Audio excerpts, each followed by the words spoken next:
Bom dia, pessoal.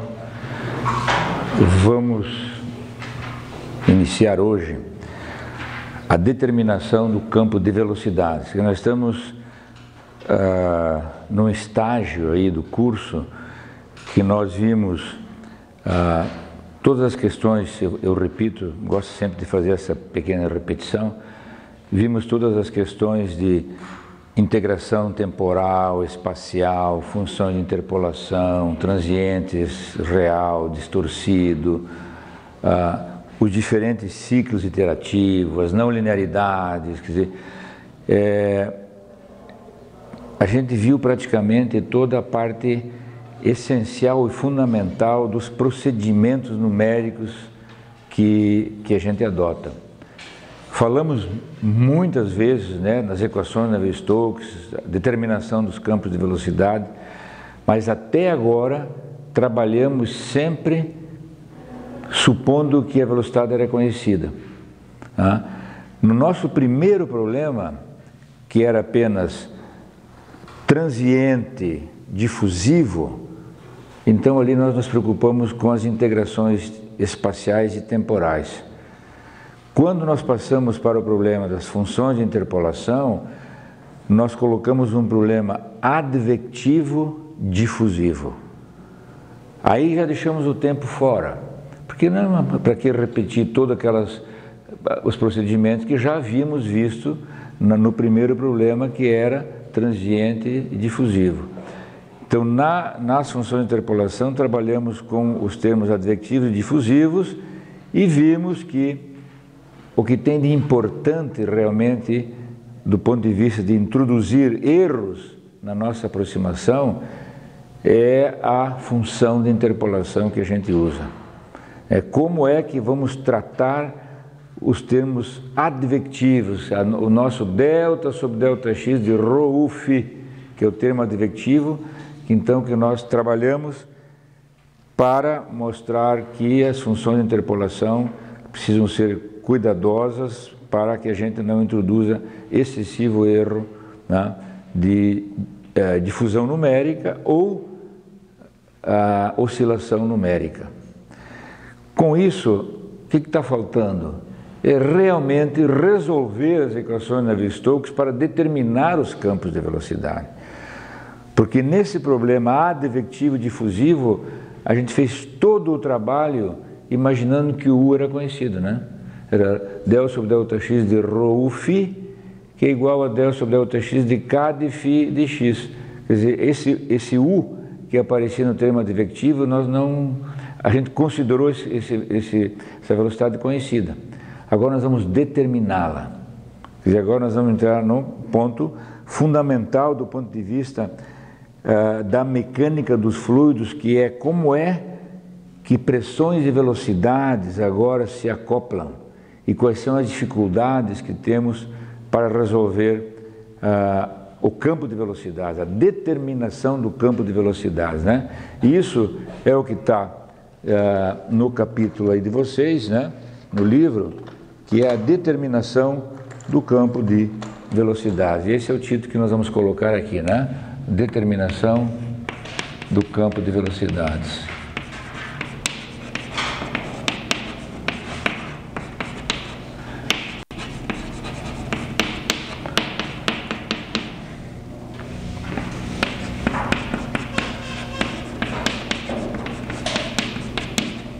Ou seja, queremos agora resolver o problema, digamos assim, olhar para o problema completo.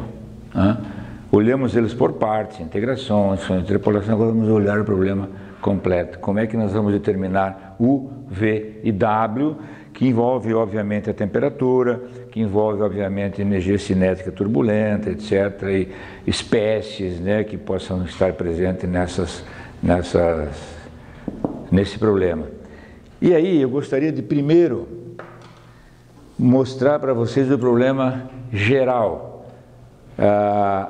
E eu vou colocar aqui, por exemplo, imagine que nós nós não vamos trabalhar aqui com um problema multifásico de integração, etc., aqui, porque na verdade vocês vão ver que resolver um problema multifásico é uma repetição por fases daquilo que você faz para uma das fases. Mas eu vou colocar o programa como um todo aqui, para que a gente tenha isso tudo em mente, né? Por exemplo, se eu tiver um problema multifásico, eu vou colocar aqui, mais fácil. Se eu tiver um problema multifásico,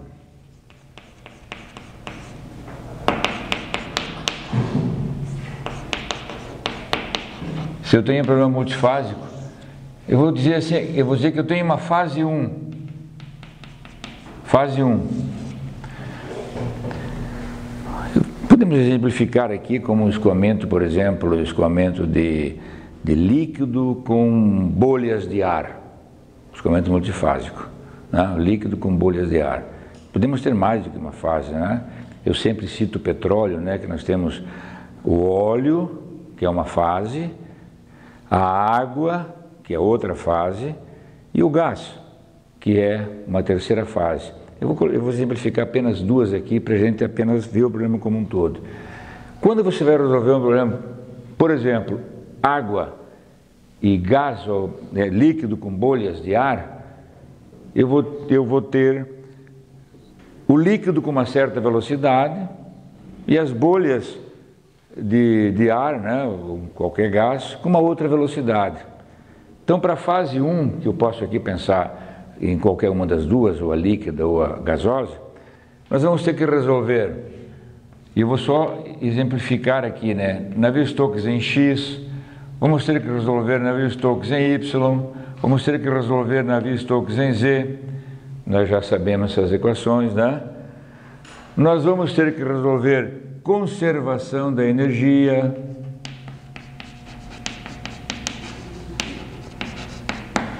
nós vamos ter que resolver conservação da massa.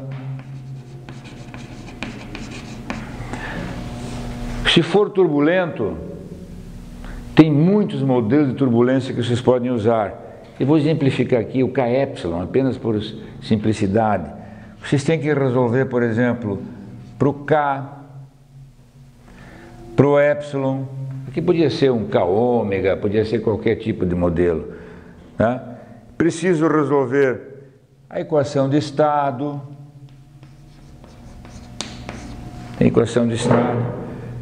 Tem muitas equações que eu preciso resolver aqui, né? Então, Navier-Stokes em X, em Y e Z, estou resolvendo quantidade de movimento. Conservação de energia, né? Através da temperatura ou da entalpia, vamos estar resolvendo. Conservação da massa, obviamente que nós precisamos. Se for turbulento, usa um modelo turbulento, e a equação de estado, esses fluidos podem ser compressíveis, né? Então eu tenho que resolver a equação de estado. Essa é uma fase 1. Eu posso ter uma fase 2.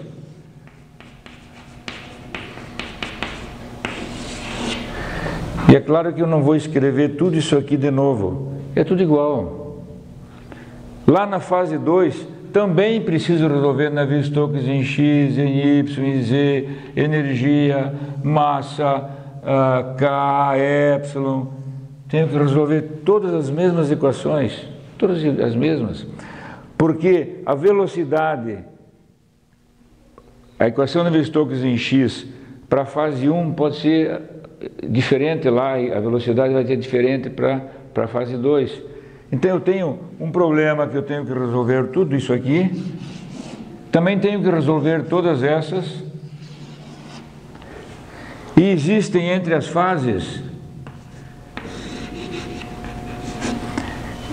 interações entre as fases. Eu tenho que dizer como é que as fases se comportam entre si, né? Então aqui eu vou escrever assim, né? Aqui eu tenho interações de quantidade de movimento, de energia, massa, né? Essas interações aqui tem isso, né?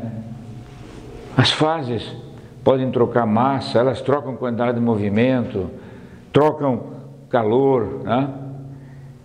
Vejam que se eu tivesse mais uma fase era isso. Quer dizer, aqui, ó, essa é uma parte importantíssima de quem vai resolver os escoamentos multifásicos, quer dizer, quais são os modelos que eu vou utilizar aí para fazer a interação entre as fases?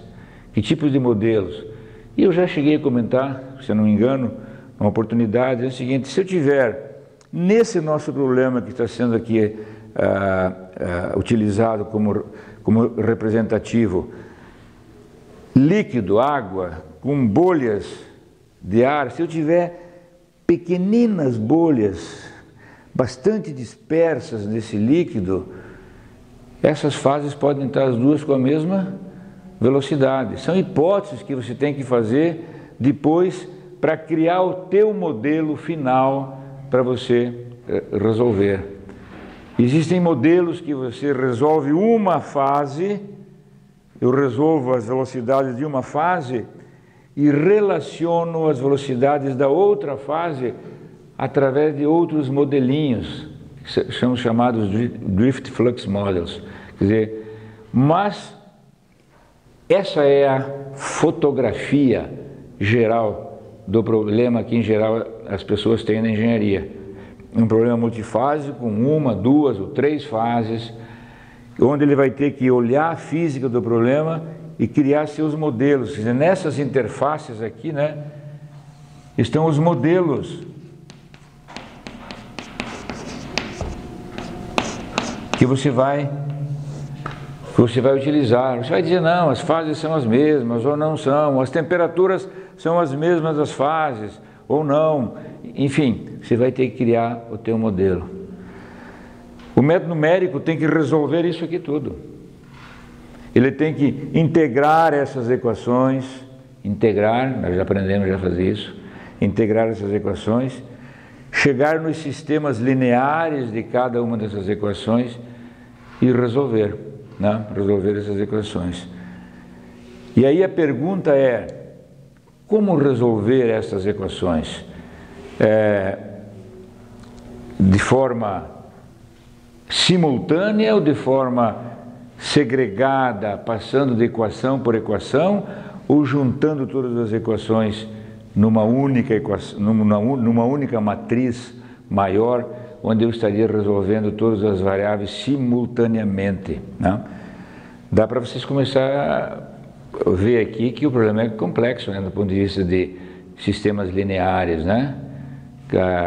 Cada uma dessas equações aqui gera um sistema linear.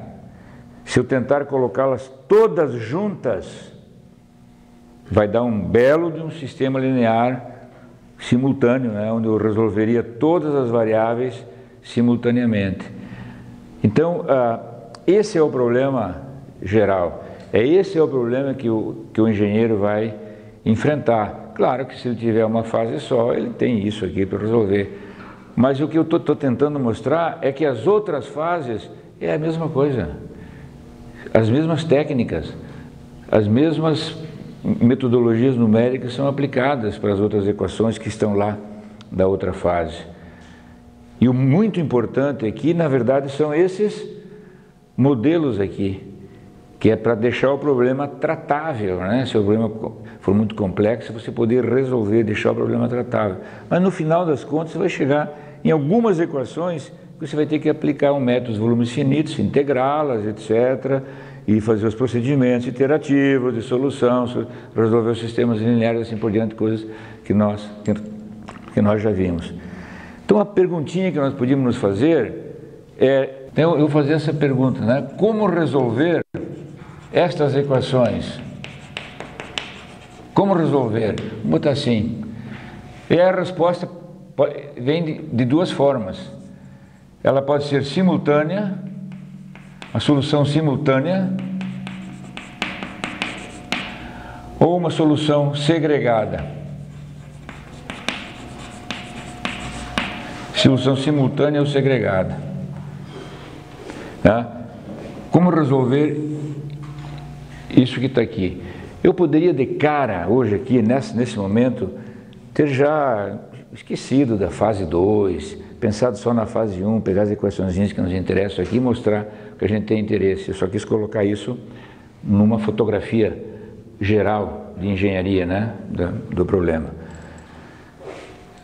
Para a gente ter ideia aqui de como é que nós vamos resolver simultânea ou segregada, simultaneamente ou segregadamente, o sistema de equações, eu vou pegar um problema bem simples, bidimensional, Navier-Stokes em x e y e conservação da massa, U, V e P. Então, para a gente só discutir um pouquinho sobre essas duas possibilidades, vamos usar o problema 2D.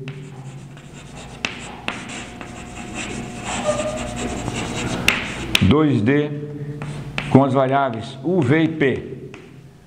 Com as variáveis U e P. Como se eu tivesse um problema bidimensional, U e V, portanto, e as nossas incógnitas são U, V e P, e nossas equações são Navier-Stokes em x, Navier-Stokes em y e conservação da massa. Então nós teríamos que resolver Navier-Stokes em x, Navier-Stokes em y e conservação da massa, que nos dariam então as nossas soluções U, V e P. Né? Não tem sentido eu vir aqui pegar 8 equações para mostrar o que eu quero, né? Porque a gente quer ver qual é a diferença em resolver segregado e resolver simultâneo. E isso aqui eu já falei para vocês, né? No meu texto também está assim, né? E muitas vezes a palavra acoplado aqui, né? A palavra acoplado, mas a palavra melhor é simultâneo, eu já expliquei isso, né? Quer dizer, simultâneo significa que eu estou resolvendo todas as variáveis juntas.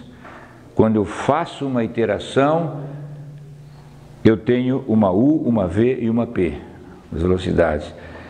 Essa é a simultânea. Se eu ficar fazendo iterações, essa solução, né? Deixa eu recomeçar porque eu acho que eu confundi. Eu estou pegando U, V e P, e se eu resolver todas elas juntas, simultaneamente, eu tenho U, V e P. Pronto. Resolvi, U, V e P está pronto. Ficaram fora só as não linearidades ainda para resolver. Mas o acoplamento eu resolvi porque eu resolvi simultaneamente. Se eu quiser fazer segregado, aí eu vou resolver U, depois V, depois P, depois U, depois V, depois P, e vou fazendo isso até a convergência. Quando eu resolvi até a convergência, é claro que o problema acoplado foi resolvido. É lógico, porque ele está resolvido. Só que ele foi resolvido de forma segregada. E o simultâneo, ele resolve direto o acoplamento. Quando eu resolvo simultaneamente, já resolvi U, V e P. O acoplamento já está resolvido. Então, falar acoplado aqui também funciona, é bastante usado, mas o melhor é dizer simultâneo, onde você resolve todas as variáveis juntas naquela iteração. Então, usando esse exemplozinho aqui, se eu for fazer segregado, é o que nós já... Formulação segregada aqui é o que já nós vimos diversas vezes. Integra a nossa equação, Navier-Stokes, com todos os seus termos, integra no tempo, integra no espaço, escolhe a função de interpolação temporal, escolhe a função de interpolação espacial e vamos chegar num sistema linear que é um A de U vezes uma U é igual a uma B de U. Lembrem que escrevendo assim, a pressão está aqui dentro, né? Certo? Porque Navier-Stokes tem a pressão. E aqui não está aparecendo a pressão está aqui dentro. Integra as equações de Navier-Stokes em Y, etc. Vamos ter uma A de V, que em vez de uma V, é uma B de V. E a mesma coisa para a pressão. Uma A de P vezes uma P é igual a uma B de P. Essa é a solução segregada onde a gente fica fazendo as iterações. Quer dizer, eu resolvo isso, pois venho para cá, resolvo isso, venho para cá, tenho novas variáveis, volto lá, e vou resolvendo isso aqui até chegar na convergência. E daí é desnecessário eu falar de novo para vocês que isso tudo eu vou fazer, né? Agora temos que relembrar aquilo tudo, né? Por isso que eu disse que é necessário falar novamente, mas o nosso transiente é real, é distorcido, tudo isso já foi discutido. Se eu estiver calculando um transiente real e estou num certo nível de tempo, eu tenho que fazer isso aqui até convergir perfeitamente para aquele nível de tempo. Depois, aí chegou naquele nível de tempo, achei U, V e P nesse tempo, passo para o outro tempo, U, V e P nesse tempo, passo para o outro tempo. Ou seja, esse ciclo que eu estou mostrando aqui, ele tem que ser feito bem resolvido se o meu transiente for real, ou eu vou resolver mais ou menos, né, para ele poder convergir se o meu transiente for distorcido. Mas a formulação segregada, sem querer voltar aqui, né, nas questões do transiente real distorcido, porque isso é uma coisa já conhecida, ele está dizendo, o nome está dizendo, se segregou as equações, está resolvendo uma a uma até a iteração. Vejam que aqui, nessas iterações, eu vou poder trabalhar eu vou ter que resolver o acoplamento e as não linearidades.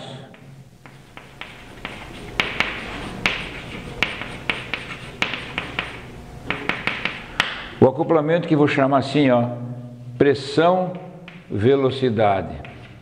O acoplamento, pressão, velocidade. Por isso faça o seguinte raciocínio comigo. Imaginem, a gente sabe que essas matrizes aqui, elas mudam, porque Navier-Stokes tem velocidade V também, né? Quer dizer, Navier-Stokes tem pressão. A pressão está aqui, essas matrizes aqui possuem as variáveis também, V, se for tridimensional, V e W. Então eu poderia fazer o seguinte, nesse meu ciclo iterativo aqui, dar um valor inicial para todas as minhas velocidades, calcular todos os meus coeficientes, prestem bem atenção, dar valores iniciais a todas as minhas variáveis, calcular todos os coeficientes e agora ficar fazendo essas iterações apenas mudando a pressão, porque aqui aqui tem a pressão, certo? Então eu deixo aquilo fixo, porque na hora que eu resolvo isso tem um novo U, tem um novo V, tem um novo P, mas eu não uso essas variáveis para mudar as não linearidades da matriz. O novo P eu uso para alterar os Bs, porque os Bs contêm P, certo? Então, se eu alterar o B, se eu fizer isso, eu não estou tratando as não linearidades. Eu estou tratando apenas o acoplamento pressão-velocidade, porque eu só estou mudando a pressão e achando novas velocidades, achando novas pressões, novas velocidades, novas pressões, novas velocidades. Quando isso aqui convergir, o que eu achei? Um campo de velocidades e um campo de pressões que satisfazem estes coeficientes, mas que estão errados, certo? Porque eu deixei eles congelados, deixei eles fixos. Então, mas eu quero que vocês compreendam aqui que o que eu estou resolvendo com essa operação seria o acoplamento pressão-velocidade, porque eu resolvi novas velocidades, nova pressão, com a nova pressão eu achei o novo B, ou seja, mudei a pressão. O que foi mudado aqui só? A pressão e a sua influência nas velocidades, mas não mexi na matriz de coeficientes, não mexi nas não linearidades. Então, se eu fizer esse ciclo aqui sem alterar esses coeficientes, eu estou trabalhando no acoplamento pressão-velocidade. Agora eu poderia, nessa formulação segregada, trabalhar com as duas formas em conjunto. Eu posso resolver U, V, P, alterar B, alterar P aqui nos Bs, alterar isso aqui também e ir para uma nova iteração. Eu estaria tratando essas duas eu estaria tratando o acoplamento, pressão, velocidade e as não linearidades juntas. Estaria fazendo isso. Isso é uma maneira muito comum de se resolver os problemas de mecânica dos fluidos computacional, porque as matrizes são muito grandes, né? São muito grandes. A solução simultânea que eu vou mostrar agora para vocês, né? Ela cria matrizes muito grandes, já se resolve, os computadores estão aumentando de capacidade, softwares já resolvem acoplamento, já resolvem o acoplamento de forma simultânea, né? Mas não dá para você pegar todas essas equações aqui e querer jogar tudo numa matrizona grande só. Estou mostrando aqui para vocês, se nesse pequeno problema UVP, se for segregado, seria assim que você resolve. E se você, repito, alterar só os coeficientes onde tem o B e manter essas matrizes fixas, você congelou as não linearidades e resolveu o acoplamento. Então a técnica aqui seria dizer o seguinte: bom, quantas vezes não adianta eu talvez resolver muito bem o acoplamento, quer dizer, mudar aqui, mudar e chegar numa solução muito boa para aquele campo de pressões que satisfazem aquelas velocidades. Não vale a pena você fazer isso demais, por quê? Porque esses coeficientes estão errados, né? Não adianta ir muito longe com essa solução. Quer dizer, o bom é balancear isso, né? Quer dizer, é fazer de repente algumas iterações no acoplamento, ou seja, deixando as matrizes que têm as não linearidades congeladas, e depois então mudar as matrizes e aí mexeu na não linearidade. E resolvendo assim, né? Iterações no acoplamento, iterações na não linearidade, ou, que é muito comum também, em cada iteração que você fizer aqui, cada passagem dessa, você atualizar tudo, o A e o B. Você estaria resolvendo conjuntamente as não linearidades e o acoplamento. Ficou claro isso? Quer dizer, e essa técnica é muito usada, muito usada, a formulação segregada. É por isso que a formação segregada, já vamos comentar, traz um problema adicional para a gente, que é como tratar esse acoplamento, pressão e velocidade, né? Como tratar isso. Então, rapidamente eu coloco aqui agora, que imagine que agora vocês integraram, imagine que vocês agora integraram a equação Navier-Stokes e escreveram ela da seguinte forma: um A de UU vezes U mais um A de UV vezes V mais um A de UP vezes P é igual a um B de U. Antes vocês integraram a equação e tudo que não tinha U, vocês jogaram aqui no B. Jogaram aqui no B. Agora vocês estão fazendo diferente. Agora vocês estão integrando a mesma equação que integrou aqui, só que se tiver V aparecendo, você vai deixar o V aparecendo na equação. Tem P aparecendo? Ah, não joga no termo fonte. Deixa o P aparecendo aqui. E no B aqui vão ter outros termos, mas a pressão não está lá mais. Está aqui agora, certo? Mas veja que nada muda do ponto de vista de equações. Você pegou a mesma equação Navier-Stokes, no momento integrou e deixou só o U como variável. O resto você jogou tudo no termo fonte. Agora você está fazendo isso. Obviamente você vai integrar a equação Navier-Stokes para V e vai ter uma equação escrita assim: eu vou manter todas as variáveis, A de V, P vezes P é um B de V, e vou fazer também para A, PU vezes U mais A, PV vezes V mais A, PP vezes P é um B de P. O que eu fiz? Eu deixei todas as variáveis presentes no meu sistema linear, de tal maneira que se eu escrever agora esse sistema linear, ele será assim, ó. AUU, AUV, AUP, AVU, AVV, AVP, APU, APV, APP, que multiplica U, V e P, que é igual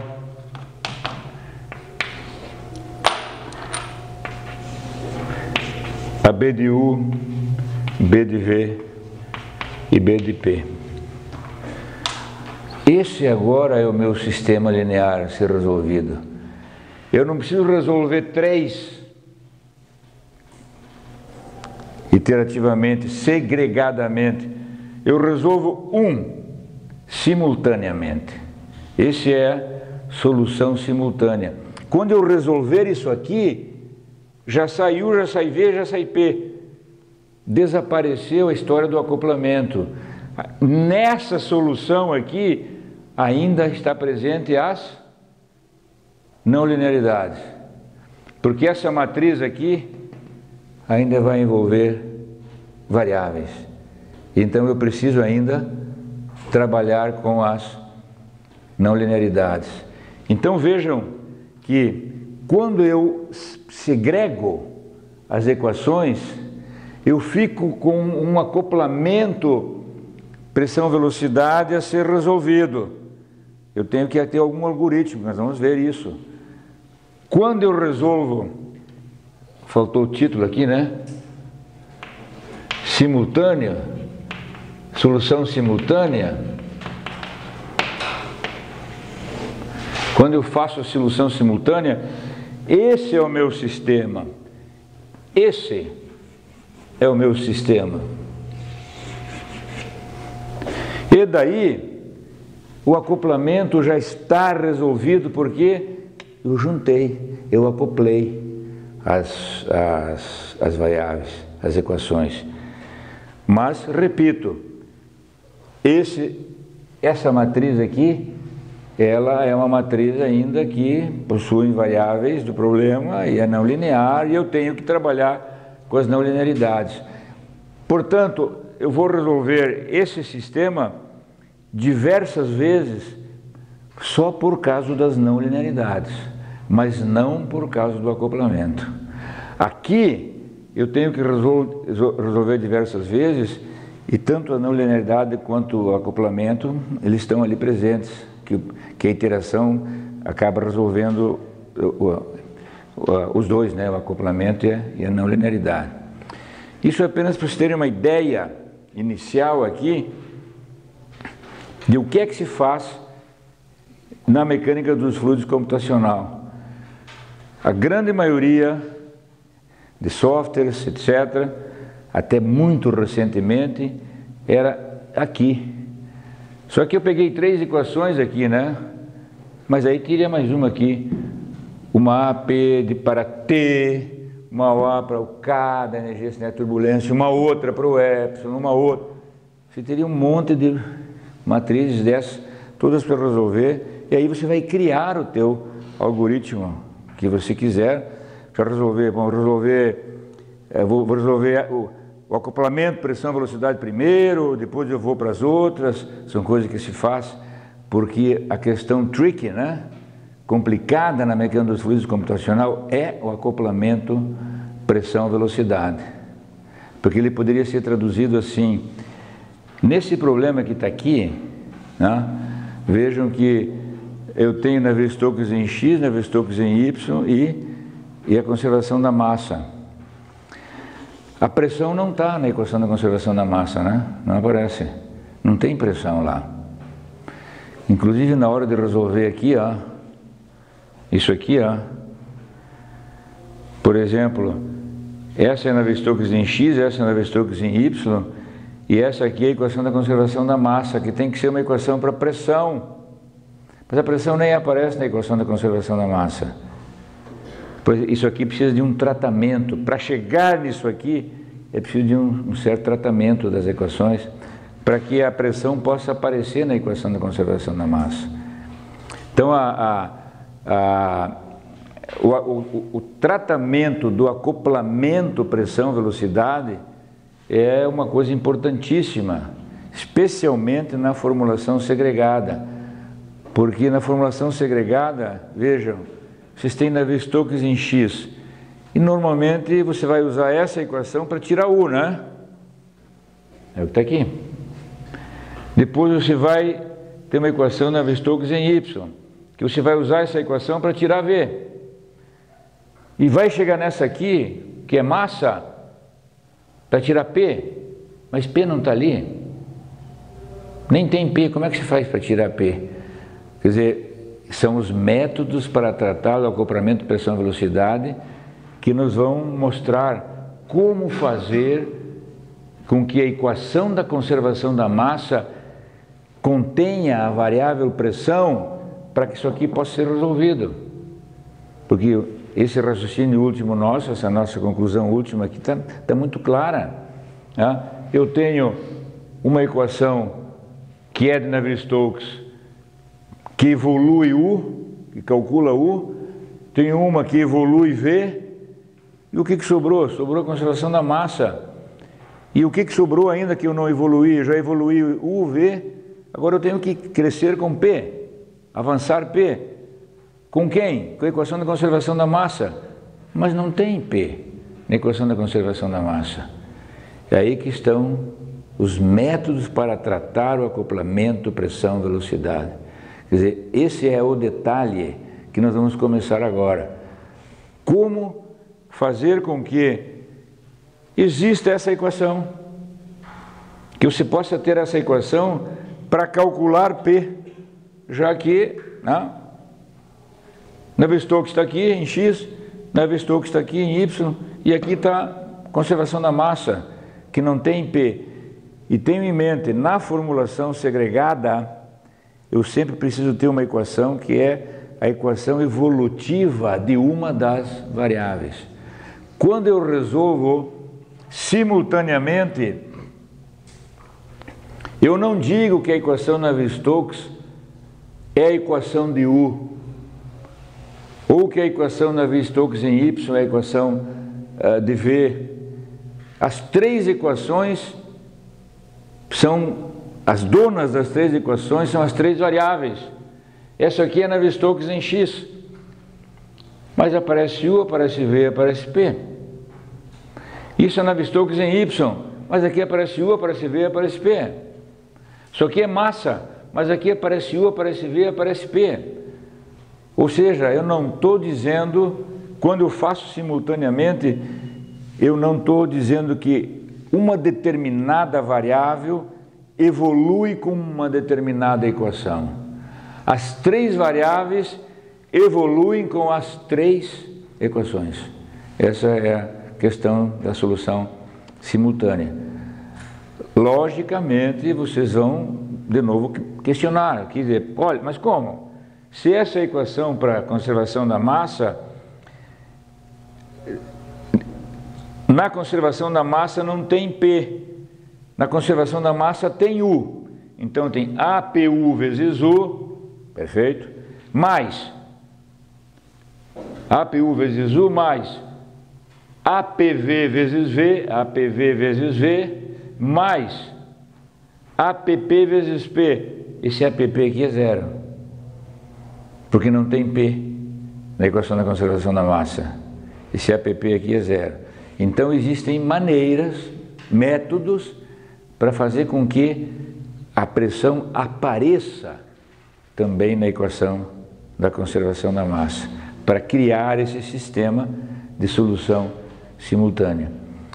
Eu estava começando a dizer, né, que o acoplamento pressão-velocidade é um acoplamento assim, eu disse da palavra em inglês tricky, né, porque ele é extremamente delicado, mas ele não é um acoplamento direto, porque a gente poderia raciocinar assim, que a solução de um problema da mecânica dos fluidos é você encontrar um campo de pressões que, quando jogados ou colocados, né? Campo de pressões que, quando colocados nas equações de Navier-Stokes, gerem velocidades que satisfaçam a massa. Essa é o essencial da solução do problema do mecanismo dos fluidos. Qual é o campo de pressões que, quando inseridos nas equações do movimento, geram velocidades que satisfazem a massa? Só que vocês vejam que a equação da conservação da massa é uma equação, digamos assim, que não contribui, ela não tem um papel importante no sentido de resolver o problema, ela é apenas um fiscal do problema. Ela só fiscaliza se deu certo. Você pega um campo de pressões e joga nas equações de conservação da massa, e joga nas equações do movimento, e aí geram velocidades. Aí você pega essas velocidades e joga na conservação da massa, e aqui se a conservação da massa falasse, né, ela diria, não satisfaz, essas velocidades não estão ok. Mas aí, se o sistema pudesse falar com a equação de conservação da massa, perguntaria para ela, e daí, o que eu faço agora? A conservação da massa responderia, achem outro campo de pressões, eu vou ver se vai satisfazer ou não. Se não satisfizer, você vai achar outro campo de pressões. Estou aqui uma conversa entre o sistema e a conservação da massa, né? Quer dizer, a massa diz só não deu, não satisfez, mas não diz como fazer para satisfazer. Quer dizer, é o fato dela não estar presente na equação da conservação da massa é que tem essa dificuldade. Ela é um fiscal. Pegou um campo de pressões, inseriu nas equações de movimento, dá uma certa velocidade, ela confere. Deu ou não deu?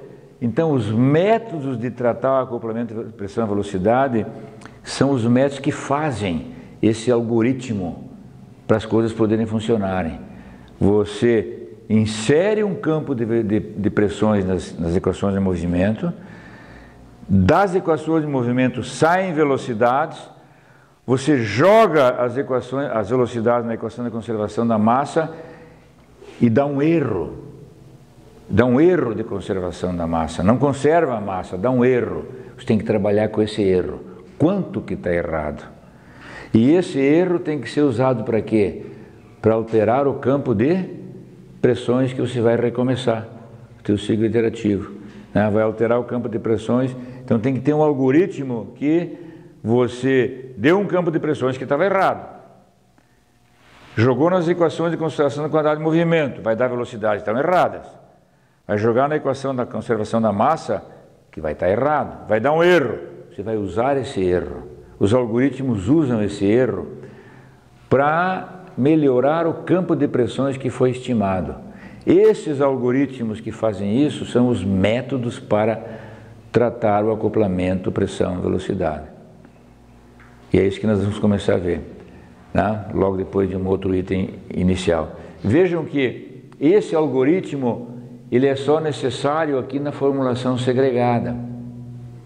Esse algoritmo ele não precisa aqui, porque vai sair tudo junto já, U, V e P. Vai sair as três que já vão estar satisfeitas. Eu não preciso desse algoritmo, né? Vai estar pronto, né? Então, em essência, aqui está uma fotografia, né, do segregado, do simultâneo. Depois nós vamos falar de novo do simultâneo, né? Mas os métodos para tratar o acoplamento, pressão, velocidade, quando são resolvidos de forma segregada, são muito usados nos softwares e nos softwares comerciais, e nós vamos dar uma olhada para isso, né? Mas antes disso, eu ainda quero comentar com vocês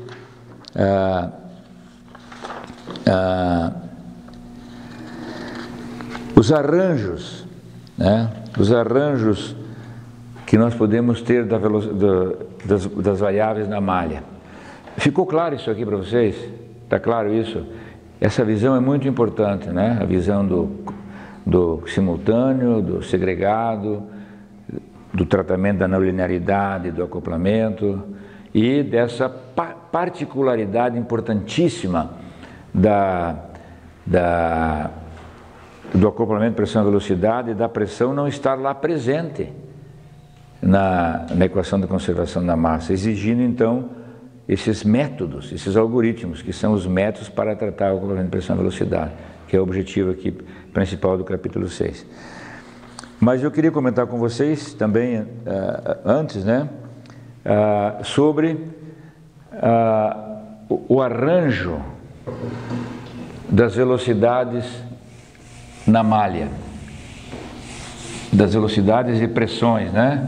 Como é que você armazena? Quando você tem uma velocidade só, uma variável só, quando você tem apenas uma variável, então não tem, obviamente não tem dúvida, né? Quer dizer, vamos botar aqui arranjos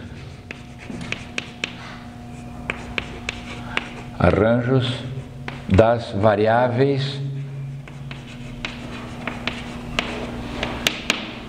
na malha.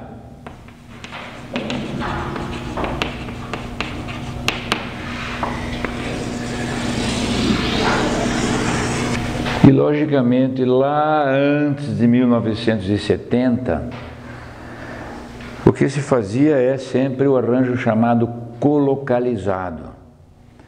E o arranjo colocalizado, o nome está dizendo, todas as variáveis,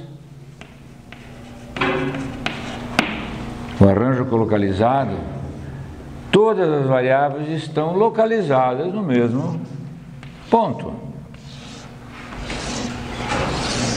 Então, se eu tenho aqui minha malha,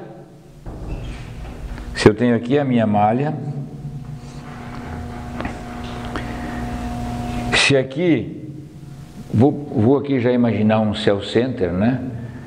Se aqui está a malha, é o que veio do gerador, e eu estou usando esse volume de controle. Se eu tivesse uma variável só, claro, e a variável está sempre no centro do volume de controle. Então, se eu tivesse uma variável só, ela estaria aqui. Como agora eu tenho, e nós vamos continuar com o nosso exemplo aqui, pressão PUV, né? Eu teria aqui a pressão aqui, a velocidade U aqui e a velocidade V aqui. Nessa posição também a pressão, a velocidade U, a velocidade V e assim por diante. Estaria com a... Agora, o meu volume de controle para Navier-Stokes em X é o mesmo volume de controle de Navier-Stokes em Y, é o mesmo volume de controle da conservação da massa, que é a variável P, né? Porque Navier-Stokes em X, em Y, e conservação da massa, UVP. E aí, o que aparece aqui, na hora que eu for fazer aqui a minha integração, por exemplo, da conservação da massa, se eu for integrar a conservação da massa, integrar a equação de conservação da massa,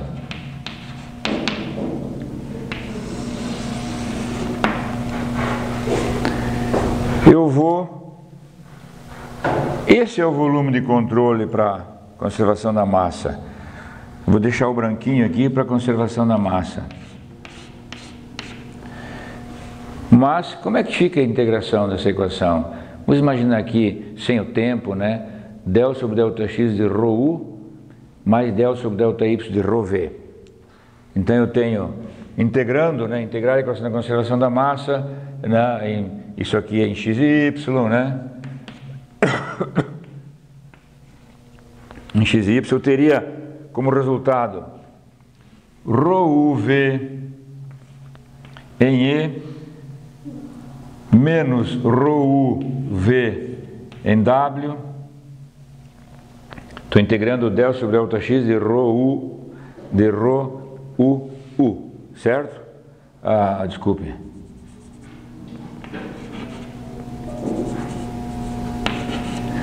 Estou integrando del sobre delta x de ρu, né?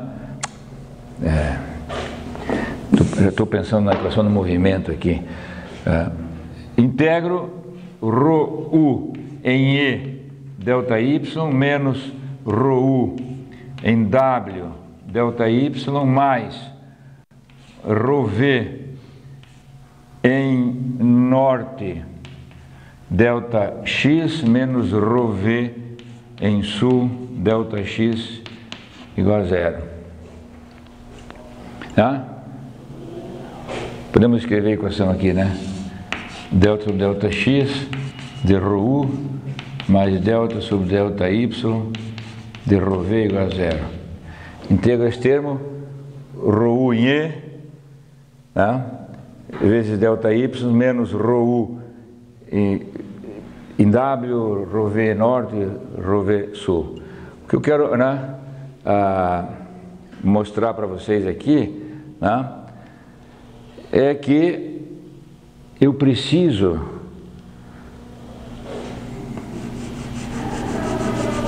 do U em E, do U em W, do V em norte e do V em sul. Vocês vão dizer, poxa, isso aí está me parecendo função de interpolação, né? Que eu precisava da φ, eu precisava da φ na interface. Aqui eu estou precisando ela aqui, a velocidade aqui, aqui, aqui, aqui, para quê? Para fazer o balanço de massa. E eu não tenho essa velocidade aqui, esse ρue. De alguma forma, eu preciso achar essa velocidade para fazer esse balanço de massa que está aqui. O Navier-Stokes em X, eu vou fazer também o mesmo balanço. Vou ter ρu em E menos ρuv em W. Né? Se eu tiver integrar Navier-Stokes em Y, em X, então vamos só de cabeça aqui. Delta sobre delta x de ρu. Integro isso, fico com ρu vezes U em E vezes delta Y menos ρu em W vezes delta Y. Vou integrar o segundo termo lá, que é delta sobre delta x de ρ VU mais ρ VU norte vezes delta x menos ρ VU sul vezes delta y. Isso aqui é igual aí, tem outras coisas lá, né? Eu só estou pegando aqui o termo à esquerda, né? Só estou pegando o termo do lado esquerdo da equação. Então, primeira observação importante. De novo, eu preciso das coisas aqui em I, em W, aqui e aqui, sul. Vejam aqui, ó, quando nós estávamos usando sempre o φ, ρu φ, o φ é esse U agora, né? Ρu φ. Quem era o φ aqui em cima? 1. O φ aqui em cima era 1. O φ aqui embaixo é o U. Essa variável aqui, esse U, eu vou escrever aqui, requer uma função de interpolação. E eu estou falando isso para que vocês não confundam com esse UE aqui, que eu preciso também aqui na interface para fazer o balanço de massa. Eu aqui também, para fazer o balanço de quantidade de movimento, que ele está aqui, ó, ele também deu isso. Esse U é o φ.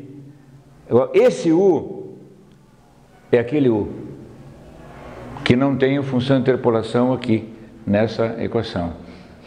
Eu tenho uma função de interpolação aqui, que esse aqui é o φ, que precisa de função de interpolação. Esse U que está aqui, eu não preciso de função de interpolação. E o φ da variável aqui em cima é 1.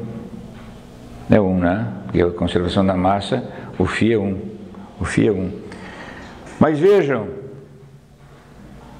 massa e Navier-Stokes, todos eles têm o mesmo volume de controle. E o mais importante aqui é o seguinte: eu vou ser obrigado a ter uma forma, e vai ser bastante equivalente a uma função de interpolação. Eu preciso conhecer esse UE aqui para colocá-lo aqui e fazer o meu balanço de massa. Então vejam que de alguma forma eu tenho que pegar, se eu chamar esse U aqui de P e esse de E, de alguma forma eu preciso um UE aqui. Eu preciso de um UE aqui. Eu preciso desse UE para efeitos de balanço de massa. Não posso escapar disso.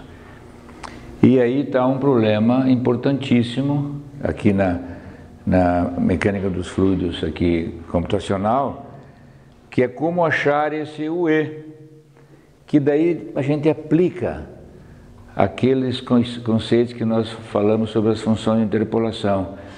Eu tenho que achar um UE aqui que seja físico, que tenha uma representação física do problema, e não simplesmente pegar esse UE e calcular uma média aqui, né?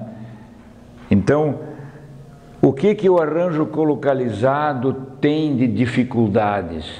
Ele não tem a velocidade aonde eu preciso dela para fazer o balanço de massa. Não existe essa velocidade ali. E eu preciso achar essa velocidade aqui com algum tipo de algoritmo. Isso aqui, né? Então, esse UE é determinado por algum algoritmo. Determinado por algum algoritmo. Esse UE. Se for um algoritmo mal determinado, vou ter problemas, vou ter oscilações no meu campo de velocidades. Isso aqui cria tipo um desacoplamento entre os campos de velocidade se você não fizer um bom algoritmo para a determinação do UE que você precisa aqui. Tá? Então aqui eu quis mostrar, por exemplo, que na equação de conservação da massa aqui, você precisa também esse UE aqui na interface com o objetivo de tê-lo para fazer o balanço de massa. Aqui eu tenho ele como função de interpolação. Esse outro U aqui na Navier-Stokes, ele está mais liberto. Eu posso fazer para ele algumas médias mais simples, que eu não vou ter problemas. Eu vou precisar de uma função de interpolação aqui. E aqui eu vou precisar de um algoritmo que me calcula essa velocidade UE, bom, que tenha sentido físico e que eu possa fazer esse balanço.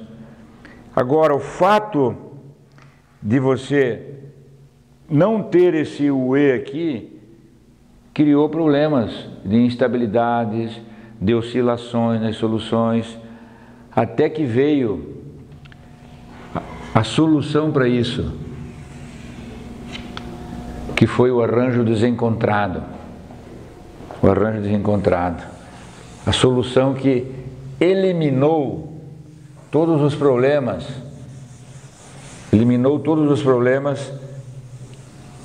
que o arranjo colocalizado tem. E eu vou procurar agora, em algumas frases, localizar adequadamente aonde é que está o problema do arranjo colocalizado criar dificuldades e oscilações nos campos de pressões. É porque, bom, primeiro, é porque você não tem a velocidade aqui, isso é o essencial. É porque você não tem a velocidade no lugar que você precisa dela para fazer o balanço de massa. Então essa é a questão.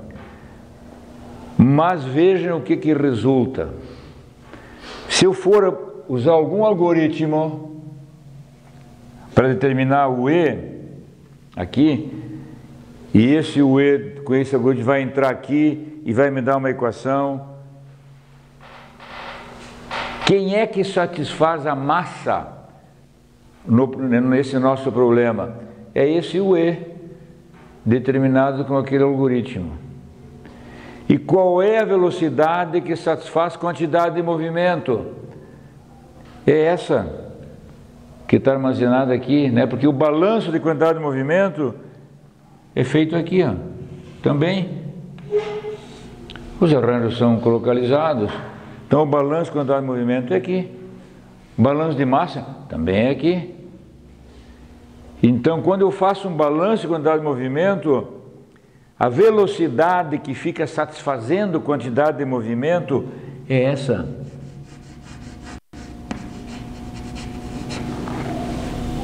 E quando eu faço o balanço de massa, a velocidade que fica satisfazendo conservação da massa é essa. É a que está aqui. Não é essa. Então eu tenho essa dificuldade que, num determinado problema, um conjunto de velocidades satisfaz quantidade de movimento. E outro conjunto de velocidades satisfaz massa. Tá certo? Porque as velocidades que satisfazem massa é as que estão nas fronteiras. É aquelas que você determinou via algum algoritmo.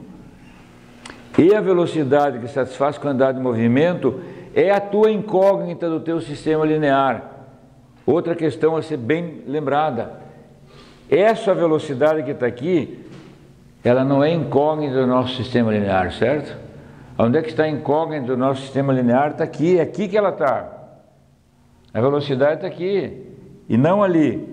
Mas por ser um método que exige as velocidades nas fronteiras para conservar massa, eu preciso dela ali. E as velocidades que vão satisfazer massa naquele volume de controle não são as mesmas velocidades que satisfazem quantidade de movimento naquele volume de controle.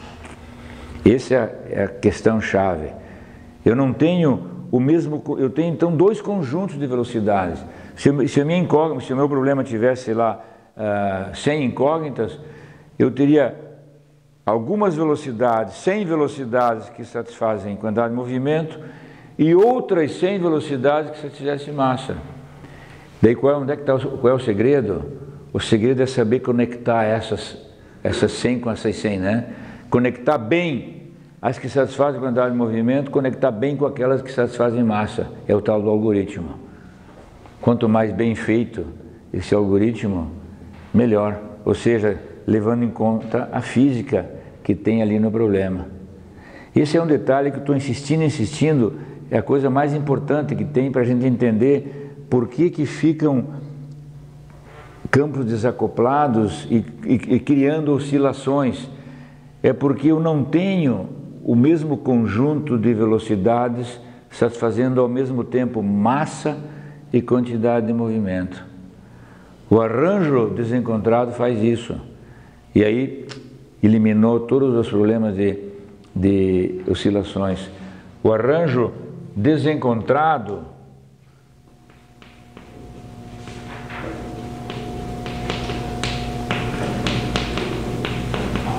olhando para esses problemas,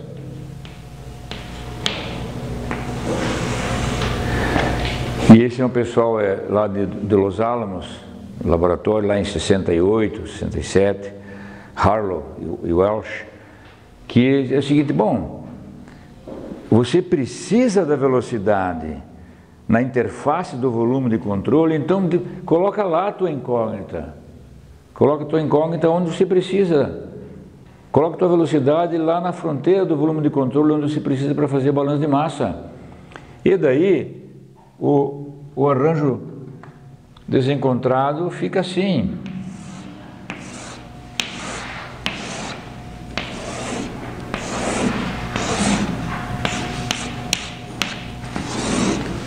O arranjo desencontrado fica assim. Você deixa a pressão aqui, coloca a velocidade U aqui, a V aqui, a U aqui, a V aqui, pressão lá, V, U, pressão, U, V, pressão, e velocidades U e V assim. Perfeito, né? Perfeito, porque agora, na hora que eu for fazer o meu balanço de massa, aqui,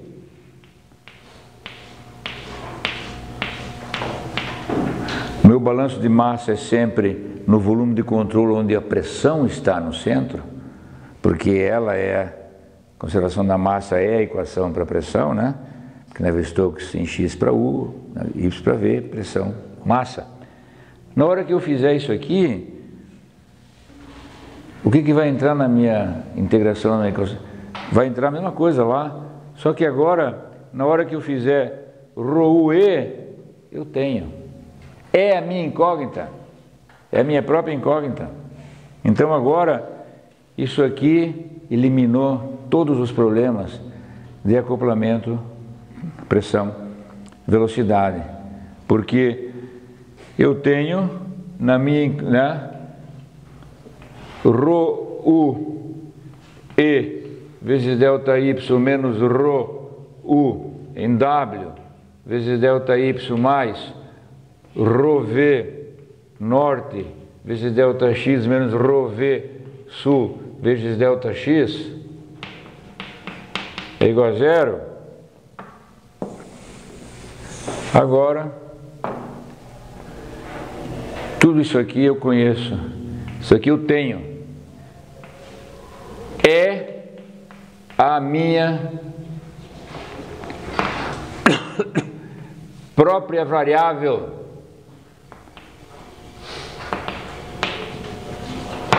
do meu sistema linear. Não tenho que fazer algoritmo nenhum para achar quem é o meu U na interface. Isso aqui matou todos os problemas de oscilação.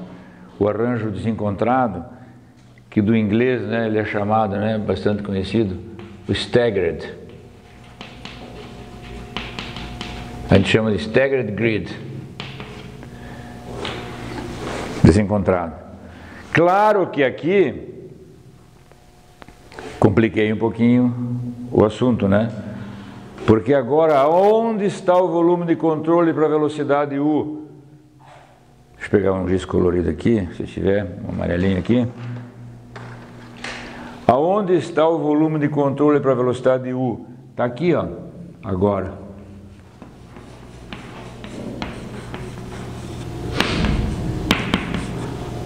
Aonde está o volume de controle para a velocidade V? Aqui.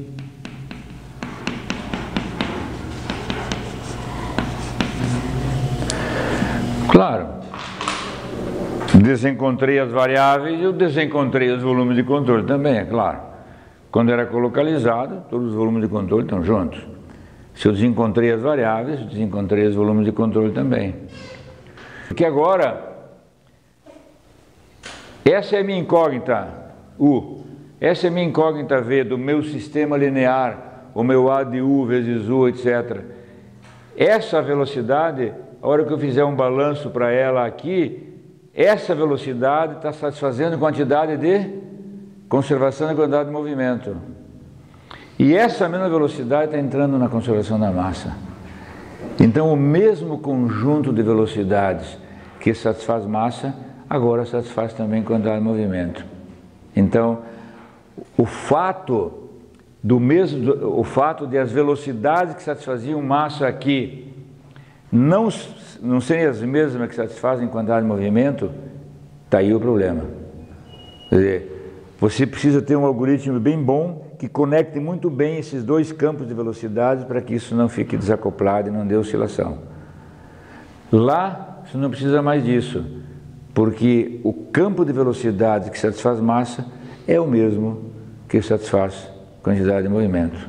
Então o problema ficou encerrado. Além de ter outros detalhezinhos importantes, que é, por exemplo, aqui, ó, se essa é a minha velocidade, aqui eu tenho um W aqui, né? Se essa é a minha velocidade U está aqui, na equação para U aparece um dp de x, né? Na equação de U aparece um dp de x. Como é que você calcula o dp de x aqui? Você vai ter que usar esse P e esse P. Porque esse P que está aqui está junto com a velocidade que você está querendo avaliar, um dp de x. Então a avaliação do dp de x, o dp de x fica numa malha maior, né? Fica numa malha dupla do que se você for olhar aqui, ó, dp de x. Quem é o dp de x para essa velocidade? É esse P e esse P. Ou seja, essas duas pressões são o driving force, a força motriz daquela velocidade que está ali no meio. Aqui, a força motriz é o PE menos o PW, mas não entrou PP. Ou seja, daria para sacar fora esse P, que é o que está ali, que é o que é feito lá. Porque esse P não entrou aqui. É o tal do tabuleiro de xadrez. Quer dizer, você tem os pretos, né? Os volumes pretos, volumes brancos, né? Quer dizer, você não precisa, você pode eliminar isso aqui daqui, porque esse P não está fazendo nada aqui agora na hora de calcular o dp de x. Pô, então como é que faz? Se você tirar ele daqui, é deixar uma velocidade, né, com as mesmas, o que está aqui então. Desloca a velocidade de tal maneira que eu uso esse P, eu não tenho nenhum P que não é usado aqui. Todos os P's aqui são usados. Então ele acopla completamente os campos de pressões. Aqui eu tenho um dp de x que é do tamanho da malha que usa aqui.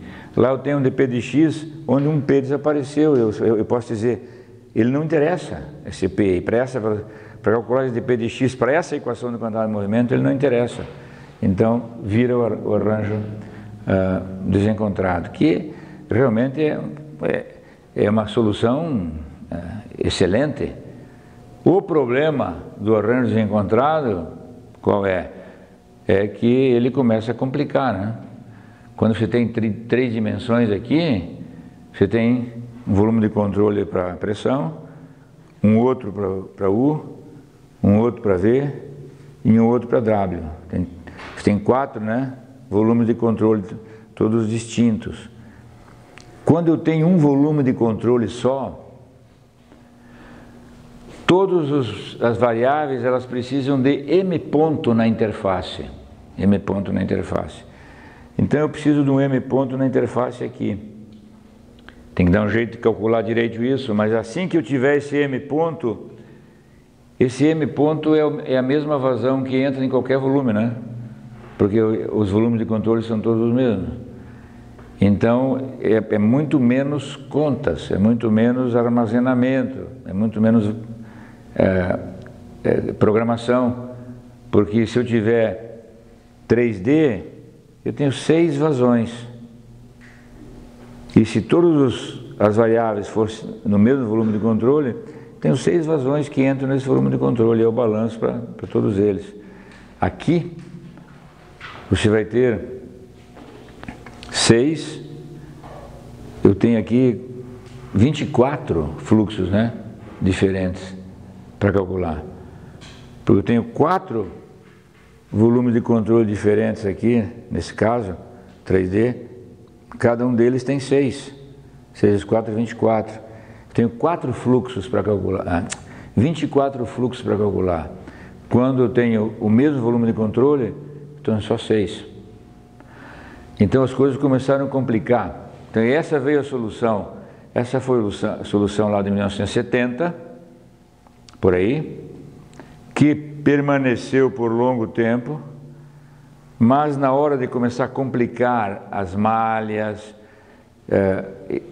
o arranjo desencontrado ficou inviável, e quando se foi para malhas não estruturadas, daí é que o negócio complicou definitivamente. Por exemplo, você ter uma malha não estruturada de tetraedros, por exemplo. Mas eu vou botar aqui de triângulos, pensando numa malha não estruturada, aqui, né? Deixa eu pegar aqui uma malha não estruturada de triângulos. Aqui. Se eu vou querer desencontrar aqui, o que eu vou fazer aqui? De repente, colocar pressões aqui,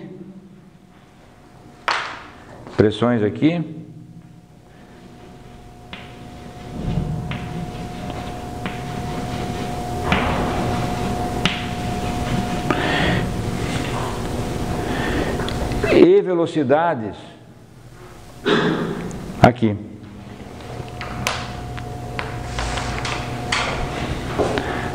Aqui, aqui, aqui, aqui, aqui, tá? As velocidades no meio das faces. Qual é o volume de controle de conservação da massa? O branquinho aqui de pressão. Tá bem, isso aqui tá bem, né? Eu tenho aqui um volume de controle de pressão. Eu tenho velocidade aqui, aqui, aqui. Já não vai ser o bonitinho cartesiano ali, né? Ou seja, se eu tiver velocidade U e V, eu vou ter que ter U e V guardadas aqui, né? Para poder fazer V escalar N, né? Para ter velocidade na normal, para fazer esse balanço que está aqui. Esse seria uma alternativa. E quais seriam os volumes de controle para as velocidades? Seriam volumes de controle assim, ó. Eu vou pontilhar aqui, ó.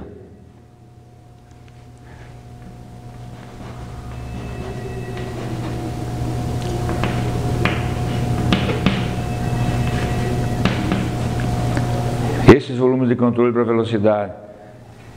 Esse. Com esse. Com esse. Estou falando isso aqui porque a gente está fazendo isso, né?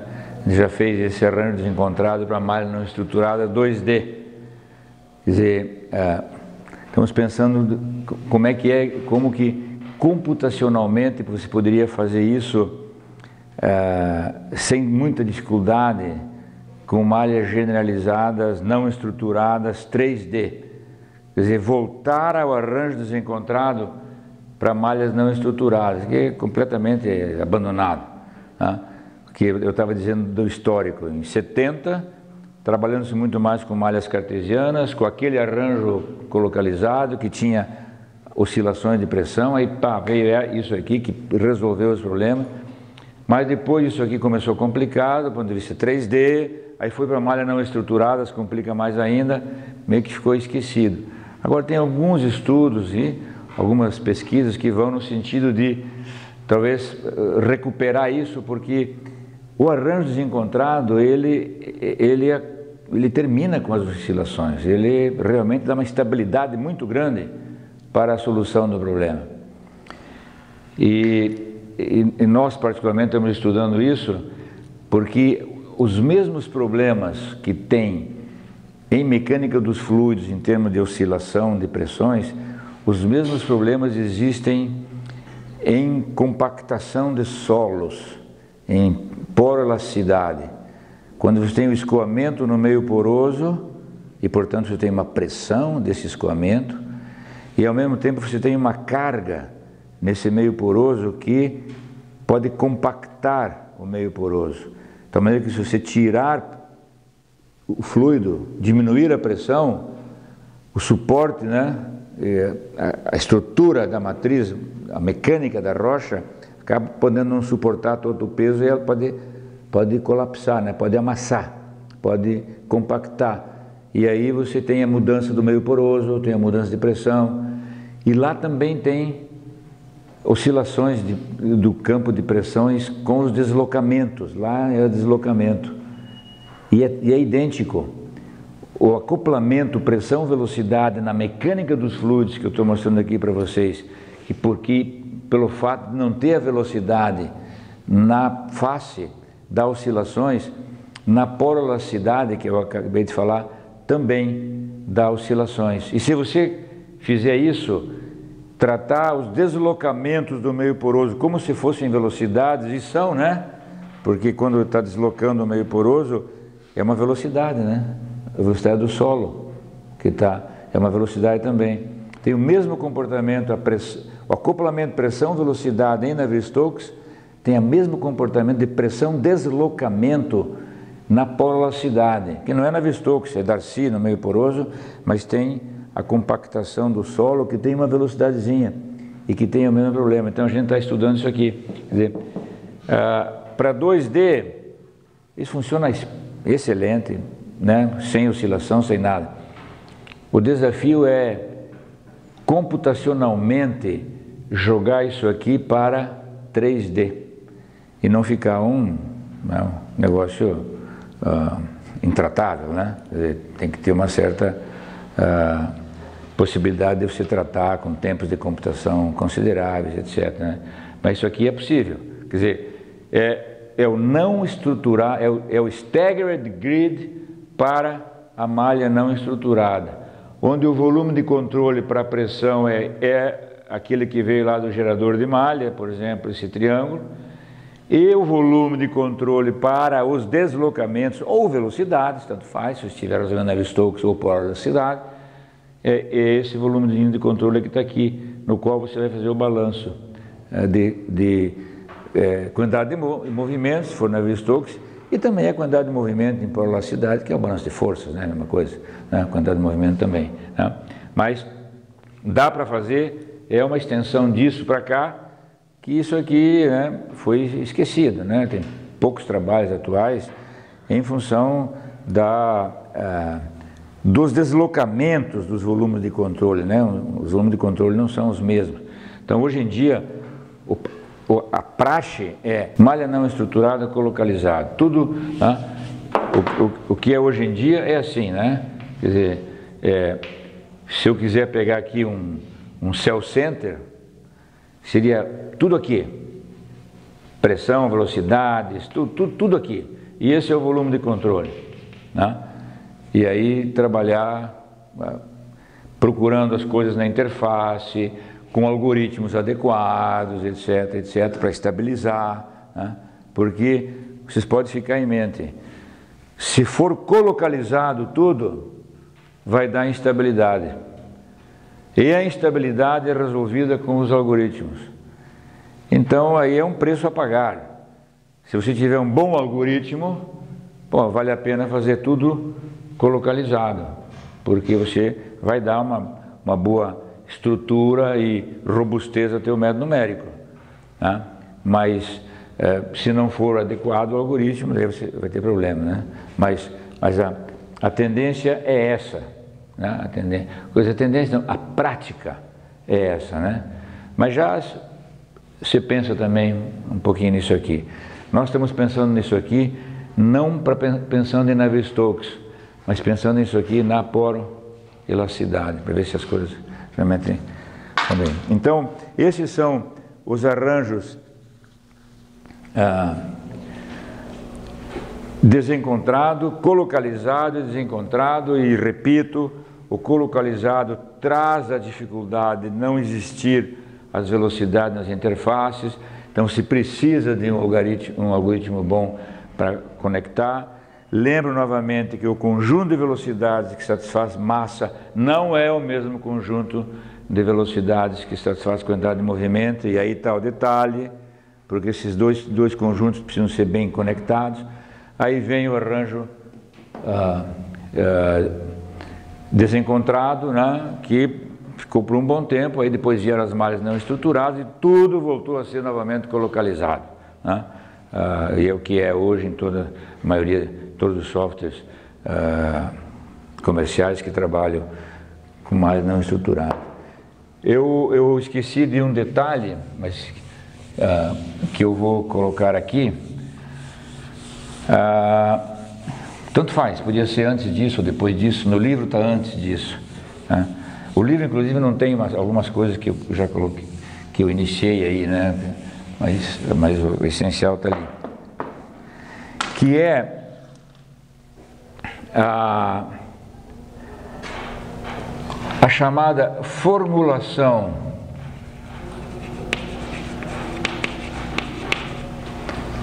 compressível e logo em seguida eu falo da formulação incompressível. Aí eu vou pegar um probleminha de novo simples, por exemplo, um 2D com transferência de calor compressível.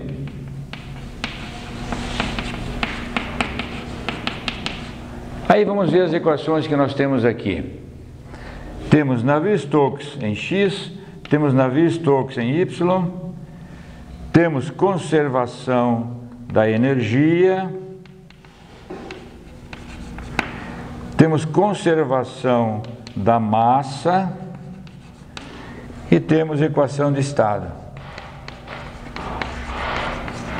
Equação de estado. Que incógnitas nós temos aqui? U, V, P, Rho e T. Tá? É o que nós temos. Um probleminha 2D compressível com transferência de calor. Problema 2D, variação de temperatura e compressível. Navier-Stokes em X, em Y, conservação da energia, conservação da massa e a equação de estado. Se a formulação for compressível, então, o problema for de um fluido compressível, vejam que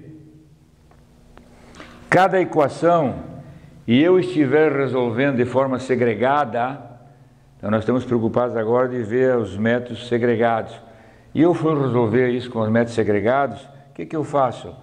A equação de Navier-Stokes em X, ela evolui U para mim, a equação que eu calculo U, aquelas nossas matrizinhas lá.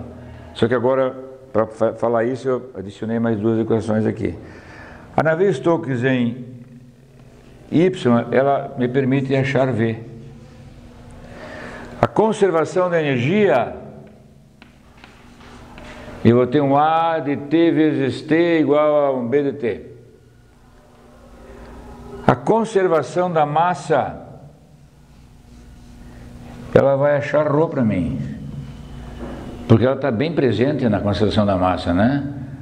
É Rho vezes U, Rho vezes V, se for transiente, del sobre T do Rho. E a equação de estado sobrou para quem? Para a pressão. E tudo perfeito. Tudo perfeito, porque agora é compressível. Eu tenho P, é um P de Rho e T, né? Porque isso aqui eu tenho um P, que é um P de Rho e T. Então não tem problema. Aqui agora você pode bolar aí o algoritmo que você quiser, entrega, dá todas as variáveis, e agora de novo, né, é a história, o que você iterar, ou é intransiente real, distorcido, interessa, mas o teu problema agora é compressível, e você tem essas 5 equações aqui, onde você tem, e a formulação é segregada, né? Vou botar aqui para a gente não confundir isso. Solução, né? Segregada. Solução segregada. Eu resolvo minha matriz de U, minha matriz de V, minha matriz de T, vou lá na equação de matriz, acho ρ, vou na equação de estado, eu já tinha T, já tinha ρ, tenho ρ, tenho T, tiro P. Pronto, resolvido. Ou seja, a formulação, quando o problema é compreensível, o segregado não me traz problemas, porque eu tenho uma equação evolutiva para cada variável, não me traz problemas. Agora, quando o ρ não é mais função de P, quando ρ não é mais uma função de P, ou seja, eu teria alguma coisa assim, ó. Se eu tivesse ρ aqui, ó, e P aqui, ó, eu teria uma coisa assim, ó. Pode ser até pequenininha a variação, mas eu vou fazer quase horizontal aqui. ρ não é mais função de P. Se ρ não é mais função de P, uma equação de estado dessa aqui vai dar problema. Mesmo que o ρ, quando o ρ não é função de P, mesmo sendo ρ função de T, mesmo sendo ρ função de T, aí você olha assim e diz, bom, o ρ é função de T, então esse problema é compreensível, porque o ρ varia, o ρ varia, então é compreensível.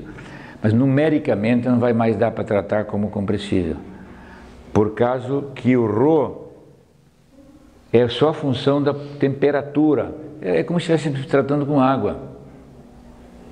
O ρ varia com a temperatura da água, mas se você mudar a pressão, não vai praticamente variar. Então o ρ vai variar com T, mas não vai variar com P. E aí essa formulação, eu querer fazer isso aqui, ó, querer tirar o P da equação de estado, não vai funcionar, porque com qualquer erro que você tenha em ρ, ó, um pequenino erro em ρ dá um gigantesco erro em P. E no processo iterativo é sempre uma coisa que você está acertando os valores. Você tem uma coisa errada, você corrige, vai corrigindo. Se você estiver agora num processo que é assim, usando assim, cada uma dessas equações para isso, se você errou aqui na conservação da massa, você tirou um ρ com determinado erro e insistir em querer usar uma equação de estado onde o P seja a função de ρ, mas o ρ varia assim com P, vai dar um P bem complicado e bem fora da realidade. E daí você vai pegar esse P bem fora da realidade e vai jogar ele aonde? Aqui, na equação Navier-Stokes, um P muito errado que vai dar um U muito errado. E um P muito errado aqui também vai dar um V muito errado.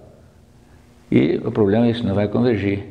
Ou seja, quando o problema for ρ não variável com P, mesmo que ρ seja função de T, esse algoritmo aqui não funciona.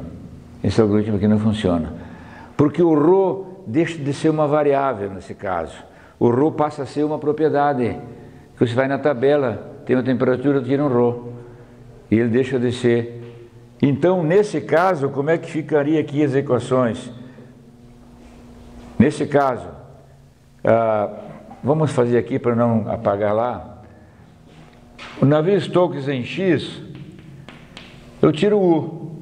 Navier-Stokes em Y, eu tiro V. Conservação da energia, eu tiro T. Eu tiro T. Conservação da massa, vou deixar aqui um pouquinho, porque eu não sei o que vou fazer agora com ela, porque a pressão Porque a conservação, porque a equação de estado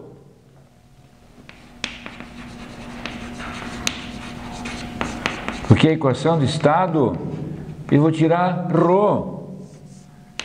que é uma f de t. Uma continha lá, vou lá na tabela, quem é o t, tiro o ρ. 1, 2, 3, 4, 5 equações. 1, 2, 3, 4, 5 equações. A equação de estado agora será para ρ, não mais para P. E ficou quem para achar? Faltou P aqui na história, né?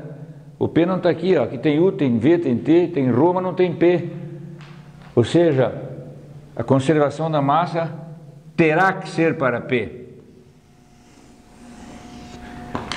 Terá que ser para P. Aí eu disse o seguinte, pô, mas como é que eu vou evoluir uma variável numa equação que não tem variável? Como é que eu vou fazer uma equação, como é que eu vou pegar a conservação da massa e fazer um A de P vezes P é igual a um P de P, se na equação da conservação da massa nem P tem? Quer dizer, então aí é que está o problema. Na formulação segregada, nós estamos falando da segregada, né? Está aqui, né? Aqui de novo, segregada, claro.